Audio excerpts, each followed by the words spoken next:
I am one decision away from a totally different marriage, a totally different life, a totally different job, a totally different income. Your life comes down to your decisions. And if you change your decisions, you will change everything. Where you want to be in life, and listen to me, at some point in life, you have to tell yourself, because you don't make the adjustment, you don't make the shift in life until you get to the point where you say enough is enough. And listen to me, you deserve better.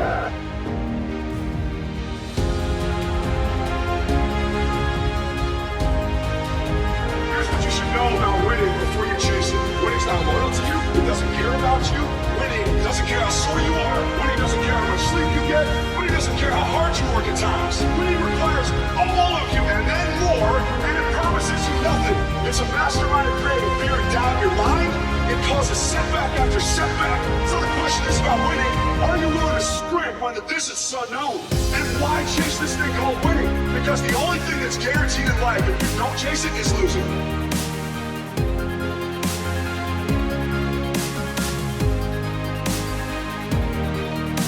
It's one thing to be hungry, it's another thing when you're starving for greatness and starving for success.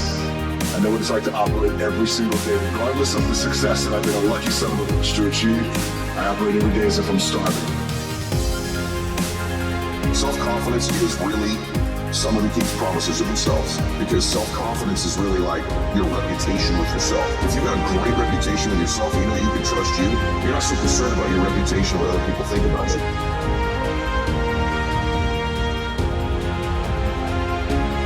But more important, I want you to be horrified, terrified of sitting on the sidelines and doing nothing. That is what I want you to be afraid of. Waking up in 6 days or 6 weeks or 6 years or 60 years and being no closer to your goal. You've made no progress. That is the horror. That is the nightmare. That is what you really need to be afraid of, being stagnant. So, get up and go. Take the risk, take the gamble, take the first step, take action. Don't let another day slip by.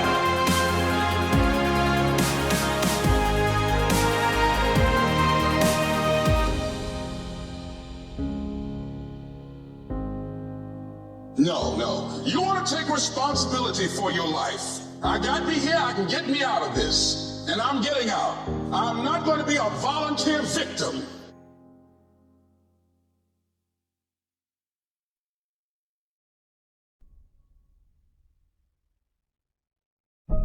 We all live in this bubble. What you got to do to get the life that God wants you to have, you got to put more air in your bubble. You got to blow your bubble up, expand yourself, take yourself out your comfort zone. Do not live in your bubble. Put some more air in your bubble. If you stay in your comfort zone, that's where you will fail. You will fail in your comfort zone. Success is not a comfortable procedure. It is a very uncomfortable thing to attempt. So you got to get comfortable being uncomfortable if you ever want to be successful.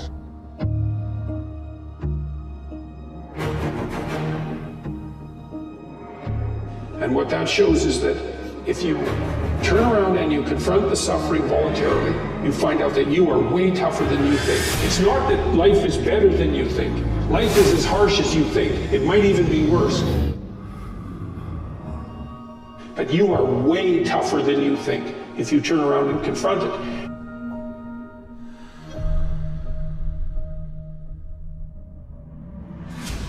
Easy choices, hard life. Hard choices, easy life. The hard choices, what we most fear doing, asking, saying, these are very often exactly what we most need to do. You see people who do big things and you automatically say, that guy's so lucky, she's so lucky. You don't know that. You're assuming that. Going to work every day for 20 years and grinding your ass off and then becoming a multi-millionaire, that's not luck. That's action and reaction. Quit using the word luck, quit believing in luck, and start believing in work. Start believing in results that come from your actions. Stop telling your visions to other people, because they're not going to see it. Why you think you keep imagining opening a business? Why you keep imagining graduating, getting a better job? Why do you keep imagining buying a house? Why do you keep imagining getting rich one day? Why do you keep imagining that? Because God is talking to you. He's showing you something that He has for you.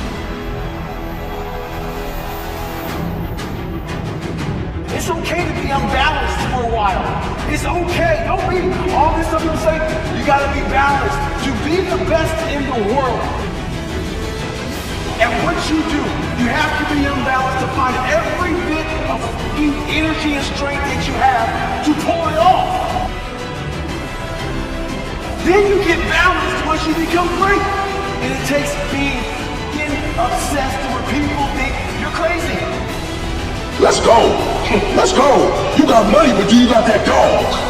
Yeah, you got money, you got privilege, but do you got that dog? You have to lose your fear of failure. Failure is a part of the process. People who never fail, never try. You have to fail. You got to get it wrong to get it right.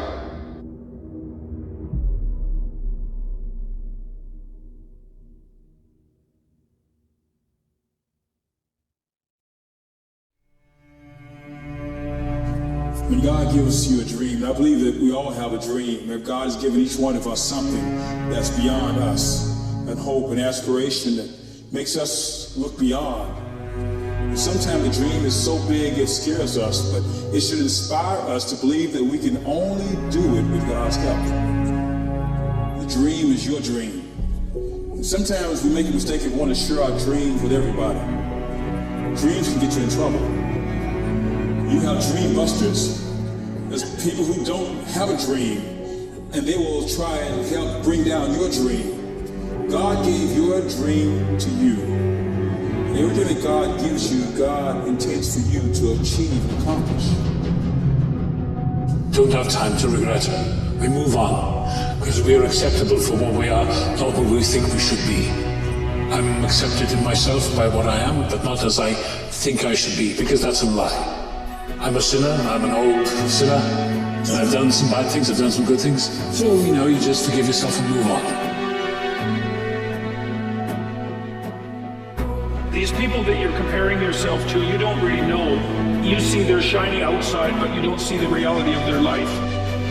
People have hard lives, and the ideal that you're observing that makes you jealous and resentful is in large part an illusion that's created by your own mind.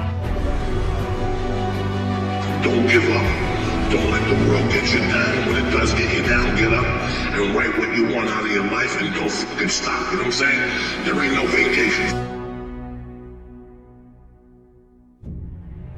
You get up every fucking day, you look in the mirror and you tell that mirror, I'm a bad motherfucker.